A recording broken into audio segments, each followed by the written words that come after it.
Chers amis, vous êtes-vous déjà demandé pourquoi certaines personnes atteignent 80, 90, voire 100 ans avec un sourire paisible et une démarche encore ferme, alors que d'autres commencent à décliner peu après 70 ans et ne franchissent pas le cap des 75?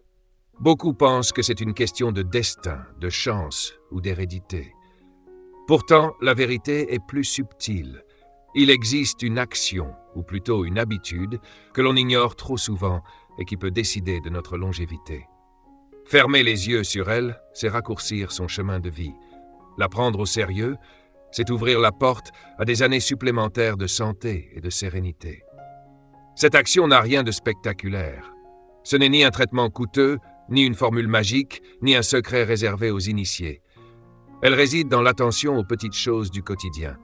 Nos gestes, nos pensées, nos choix, notre manière de prendre soin de nous-mêmes. Quand on néglige ces détails, on paie le prix tôt ou tard. Laisser le temps s'écouler sans agir, c'est comme remplir une jarre fissurée. Chaque jour, une partie précieuse s'échappe, et un matin, on se rend compte qu'il ne reste presque plus rien. Commençons par la première habitude, celle que la majorité des personnes âgées finissent par négliger, le mouvement. Le corps humain est comme un jardin. Si l'on cesse de l'entretenir, les mauvaises herbes envahissent, les branches se dessèchent et les fleurs disparaissent. À 60 ou 70 ans, beaucoup pensent qu'il est déjà trop tard pour entretenir ce jardin. On se dit, à mon âge, pourquoi marcher? Pourquoi bouger? Mais c'est une grave erreur. La sédentarité est comme une rouille invisible qui attaque les articulations, ralentit la circulation et fragilise le cœur. Chaque pas que nous refusons de faire est un pas de moins vers la vitalité. Je me souviens d'un voisin, M. Bernard, qui à 72 ans avait arrêté toute activité. « Mon temps est passé, disait-il, maintenant je me repose. » Au début, cela paraissait logique, mais en l'espace de 3 ans, ses jambes se sont affaiblies, sa respiration est devenue courte et il passait ses journées assis à regarder par la fenêtre. À 75 ans, il n'avait plus l'énergie de sortir de chez lui. À l'inverse, une dame de son quartier, Madame Louise, avait choisi une autre voie. Chaque matin, elle marchait 20 minutes dans le parc, doucement mais régulièrement. Elle saluait les passants, respirait l'air frais et rentrait avec un sourire. Aujourd'hui, à 83 ans, elle marche toujours. Sa vie n'est pas sans douleur, mais son corps est resté fidèle grâce à ses petits efforts quotidiens. Un vieux proverbe français dit « Qui veut voyager loin ménage sa monture ». Notre corps est cette monture, et si nous le laissons s'enliser dans l'inactivité, il nous trahira. Bouger même un peu est une des clés pour dépasser 75 ans sans perdre la dignité de vivre debout. Ignorer ce geste simple, c'est raccourcir son avenir. La deuxième habitude que l'on sous-estime tout autant est l'entretien de l'esprit et du cœur. Trop de personnes âgées croient que la retraite signifie attendre que les jours passent. Elles s'enferment dans le silence, se coupent des amis, des voisins, des discussions et finissent par se laisser engloutir par la solitude. Mais l'isolement est aussi dangereux que le manque de mouvement. Quand le cœur se referme, l'esprit s'assombrit et le corps s'éteint plus vite. Je me rappelle une histoire que ma grand-mère aimait raconter. Dans son village, il y avait 2 anciens amis du même âge. L'un, Jacques, passait ses journées à se plaindre, persuadé que le monde n'avait plus rien à lui offrir. L'autre, Paul, chaque après-midi, allait jouer aux cartes avec ses camarades, discuter au café, raconter des souvenirs et écouter les jeunes. Ils avaient tous 2 70 ans. 10 ans plus tard, Jacques n'était plus de ce monde, consumé par la tristesse. Paul, lui, riait encore avec ses amis, son regard toujours vif. Ce contraste illustre une vérité simple. Un esprit vivant entretient un corps vivant. L'isolement nous vieillit 2 fois plus vite que les années. À l'inverse, une conversation, un sourire partagé, un petit projet personnel redonnent une raison de se lever chaque matin. C'est pourquoi il faut nourrir son cœur d'affection, son esprit de curiosité et son quotidien de relations. Comme dit le proverbe, le chagrin vieillit plus vite que le temps. Ainsi, chers amis, nous voyons déjà que 2 actions simples peuvent déterminer si nous franchirons ou non le cap des 75 ans. Garder le corps en mouvement et garder l'esprit en éveil. Ignorer l'une ou l'autre, c'est réduire nos chances de vivre longtemps et bien. Les médecins nous parlent de médicaments, les journaux de régime, mais la sagesse populaire nous rappelle que la santé commence par des gestes simples. Alors, posons-nous une question sincère. Avons-nous aujourd'hui marché un peu, même quelques pas dans la maison ou le jardin? Avons-nous appelé un ami, parlé à un voisin ou souri à un proche? Si la réponse est non, il n'est pas trop tard pour commencer demain. La vie ne nous demande pas des exploits, seulement de petites attentions répétées. Et vous, chers spectateurs, qu'en pensez-vous? Êtes-vous de ceux qui entretiennent encore leur monture avec une promenade quotidienne, ou de ceux qui ont tendance à rester trop longtemps dans le fauteuil? Dites-le moi dans les commentaires. J'aimerais beaucoup lire vos expériences. Car dans la suite de cette réflexion, nous découvrirons encore d'autres habitudes insidieuses, parfois invisibles, qui, si on les ignore, risquent de nous empêcher de dépasser 75 ans. Mais pour aujourd'hui, souvenons-nous déjà de ceci. Bouger pour nourrir le corps, s'ouvrir pour nourrir l'esprit. C'est ainsi que l'on prolonge non seulement ses jours, mais aussi la lumière de ses jours. Chers amis, dans la première partie, nous avons vu combien il est essentiel de garder le corps en mouvement et l'esprit en éveil. Ce sont là deux piliers invisibles mais puissants, capables de décider si nous franchissons le seuil des 75 ans. Mais le chemin vers une longue vie ne s'arrête pas là. Il existe d'autres habitudes, plus discrètes encore, qui influencent profondément notre santé et notre destinée. Aujourd'hui, continuons ensemble ce voyage de réflexion et parlons d'un sujet qui touche chacun de nous chaque jour, la manière dont nous nous nourrissons. On dit souvent « Dis-moi ce que tu manges, je te dirai qui tu es ». Mais à un certain âge, cette phrase prend une signification encore plus forte. « Dis-moi comment tu manges, je te dirai combien de temps tu resteras en bonne santé ». L'alimentation est l'un des gestes les plus quotidiens, mais aussi l'un des plus négligés. Beaucoup de personnes âgées tombent dans deux extrêmes. Soit elles mangent trop peu par souci d'économie ou de manque d'appétit, soit elles mangent sans discernement, privilégiant ce qui est facile ou agréable, au détriment de ce qui est vraiment nourrissant. Je me souviens d'une tante qui vivait seule. Elle répétait souvent « À quoi bon cuisiner pour moi seule ?» Alors son repas se résumait à un morceau de pain et un café. Au début, elle ne ressentait pas de différence. Mais avec le temps, son corps s'est affaibli, ses os sont devenus fragiles et une simple chute l'a conduite à l'hôpital. À l'opposé, un vieil ami, ancien instituteur, avait choisi de faire de ses repas un moment sacré, même en solitaire. Il préparait de petites assiettes colorées, des légumes, un peu de poisson, une soupe chaude. Il disait « Mon assiette est mon remède quotidien ». Aujourd'hui, à plus de 85 ans, il continue à vivre chez lui, debout et lucide. Le secret n'est pas de manger beaucoup, mais de manger juste. Les fruits, les légumes, les céréales complètes, un peu de protéines légères, tout cela nourrit les cellules et entretient les défenses naturelles. Le sel en excès fatigue le cœur. Le sucre en trop fragilise le sang. L'alcool use les organes. Le corps vieilli ne pardonne plus les excès comme avant.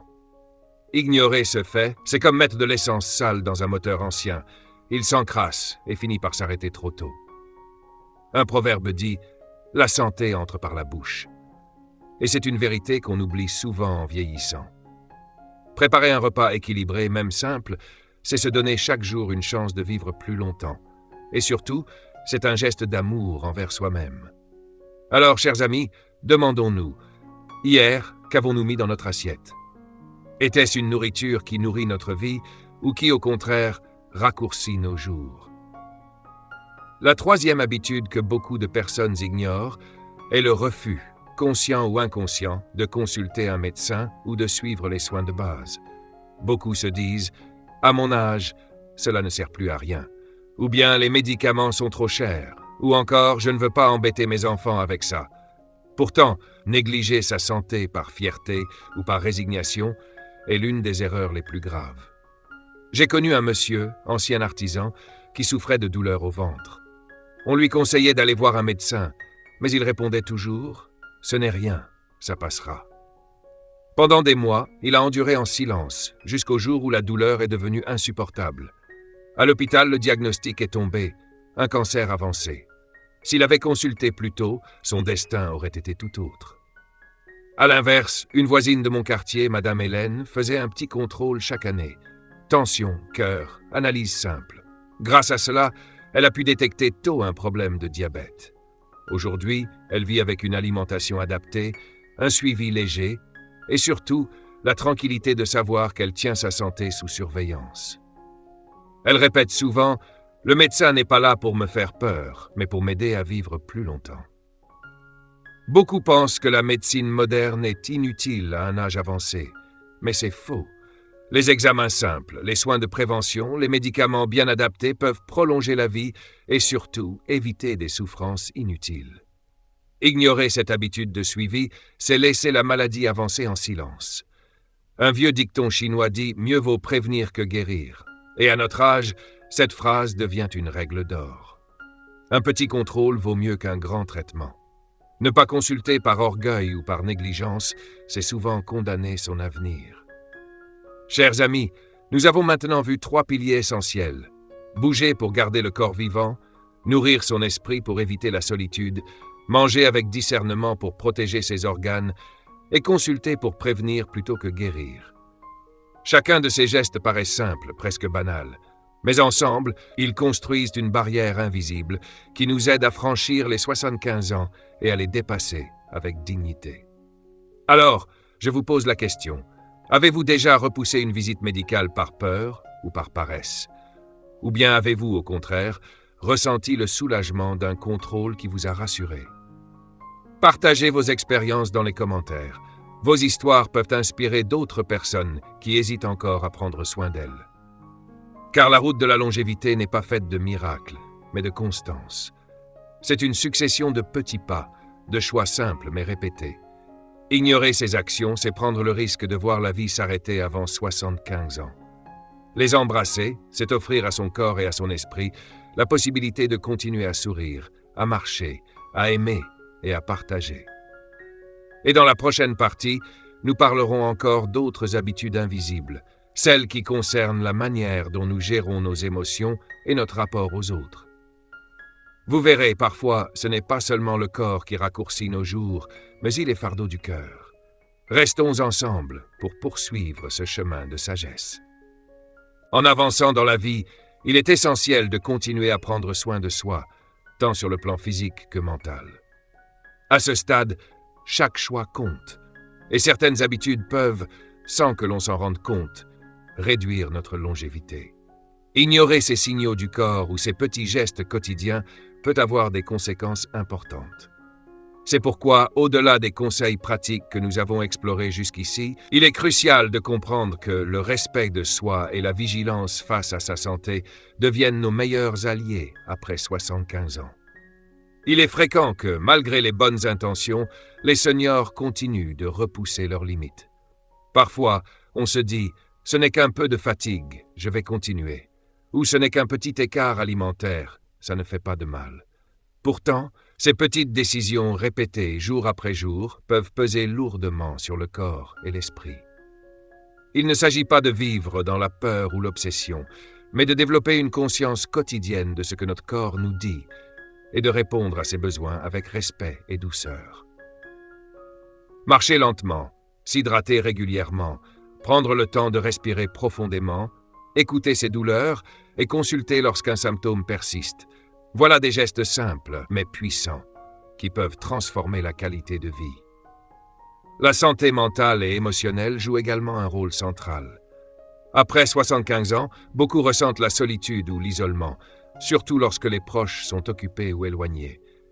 Il est alors vital de cultiver la joie dans les petits moments, d'apprécier la compagnie de voisins ou d'amis et de rester engagé dans des activités qui stimulent l'esprit.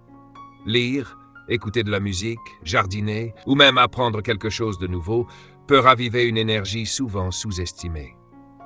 Une attitude positive et curieuse face à la vie agit comme un véritable bouclier contre le déclin prématuré. Le sommeil, quant à lui, est un pilier incontournable. Il ne s'agit pas seulement de dormir longtemps, mais de dormir bien, dans un environnement calme et confortable. Les seniors doivent privilégier une routine régulière, limiter les stimulants avant le coucher et créer un espace où le repos est sacré.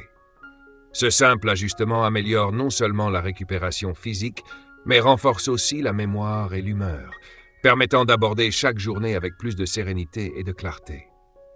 L'alimentation reste également un facteur déterminant. Après 75 ans, le corps devient moins tolérant aux excès et une alimentation équilibrée est indispensable pour maintenir la force et l'énergie. Favoriser les légumes, les fruits, les protéines de qualité et les aliments faciles à digérer tout en limitant le sel et les graisses saturées permet non seulement de prévenir les maladies cardiovasculaires et digestives, mais aussi de soutenir un esprit vif et alerte. Chaque repas peut ainsi devenir un moment de soin pour soi, une manière de nourrir à la fois le corps et l'âme. Un autre aspect essentiel est la prévention des accidents domestiques. Avec l'âge, les réflexes et l'équilibre changent. Prendre des mesures simples, comme installer un bon éclairage, sécuriser les tapis glissants et utiliser des aides pour se déplacer peut prévenir des chutes graves. Prévenir plutôt que guérir devient alors un geste d'amour envers soi-même, un moyen de protéger son autonomie et sa dignité. Au-delà des soins corporels, la résilience émotionnelle est une compétence précieuse. Faire face à des pertes, à des maladies ou à des changements de vie exige patience et acceptation. Cultiver un esprit de gratitude, se rappeler des moments heureux et continuer à donner et recevoir de l'affection sont autant de façons de renforcer la santé mentale. Même dans les moments difficiles, choisir de sourire, de pardonner et de rester positif devient une arme silencieuse contre le vieillissement accéléré. Enfin, il est important de maintenir sa curiosité et sa motivation, même dans les dernières décennies de la vie. Apprendre, créer, partager son expérience avec les autres ou simplement explorer de nouvelles passions nourrit le cœur et l'esprit. La longévité n'est pas seulement une question de corps, mais de joie, de sens et d'engagement. Chaque petit pas vers le bien-être compte, et il n'est jamais trop tard pour commencer à vivre mieux. Avant de terminer, je souhaite partager un dernier message. Prendre soin de soi n'est pas un luxe, c'est un devoir envers soi-même et envers ceux que l'on aime. Les habitudes que vous adoptez aujourd'hui peuvent transformer vos années à venir. Une vie longue et sereine ne dépend pas uniquement de la chance, mais de choix quotidiens, conscients et attentifs. Si vous avez trouvé ces conseils utiles, je vous invite chaleureusement à mettre un petit like à cette vidéo et à vous abonner à la chaîne, afin de recevoir d'autres contenus qui vous aideront à vivre pleinement et en santé. Activez également la cloche pour ne rien manquer des prochaines vidéos. Votre soutien nous permet de continuer à partager ces informations précieuses et à encourager tous ceux qui veulent mieux vieillir.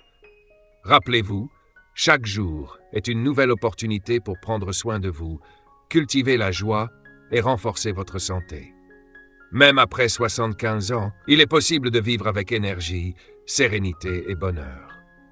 Vous méritez de profiter pleinement de votre vie et chaque effort que vous faites pour vous-même est un pas vers une existence plus longue et plus épanouissante. Prenez soin de vous, aimez la vie et savourez chaque moment avec gratitude.